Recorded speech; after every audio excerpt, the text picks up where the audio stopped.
The ICF Canoe Sprint World Championships are brought to you by the Province of Ontario,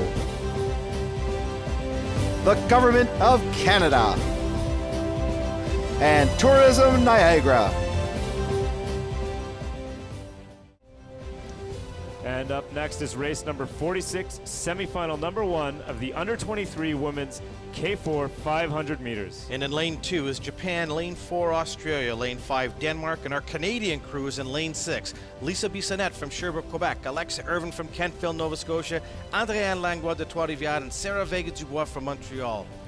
Yeah, and the Canadians are probably my favorite in this race. They're sitting in lane 6 in the blue and white boat. They had an excellent time in their heat this morning. I know they were disappointed with a 5th place finish in that heat, but they were so close to going directly to the final along with Germany, Sweden, Russia, Poland, Hungary, and Belarus. But on their left is Denmark. Also very fast, actually just edged out the Canadians by 0.4 of a second. I think it's going to be the Canadians in the blue and white boat on the inside, fighting with those Danish girls in the red boat to their left.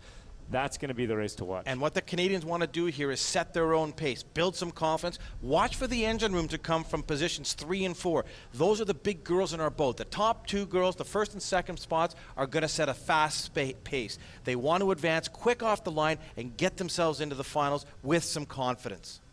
Yeah, it's so critical in a boat like a K4 to get it up and out of the water off the start as quickly as possible. You'll see there's an acceleration phase once you break that surface tension. We're about to see it here. Watch. Now they're just lifting the boat up. All these strokes now are just getting the boat moving, and as they can, they'll bring the rate up. They'll bring the rate up. Canada is neck and neck with Denmark.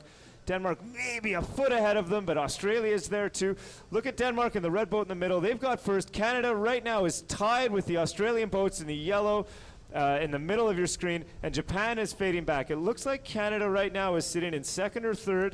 That's where they need to be. Top 3 to the A final. That's where these girls want to get. They want to get to that A final where anything can happen. But watch for the engine room now to kick in. Positions 3 and 4 are going to start driving the power, using their legs, using the big muscles in their back, giving those girls in the front the speed they need to bring up the stroke rate so they can hammer it home in the finish.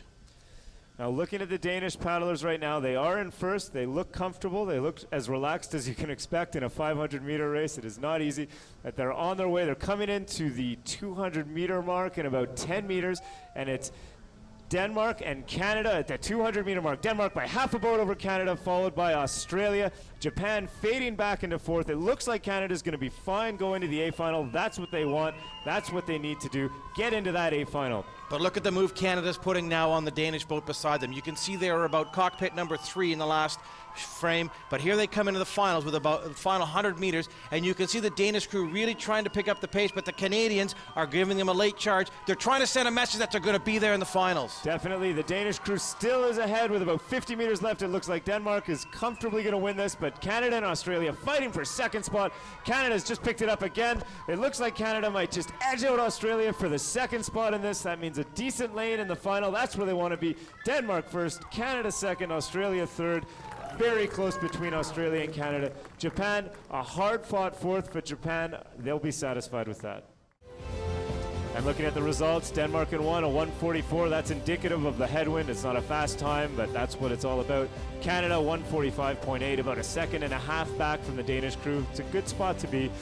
And Australia, 1:46 into the final.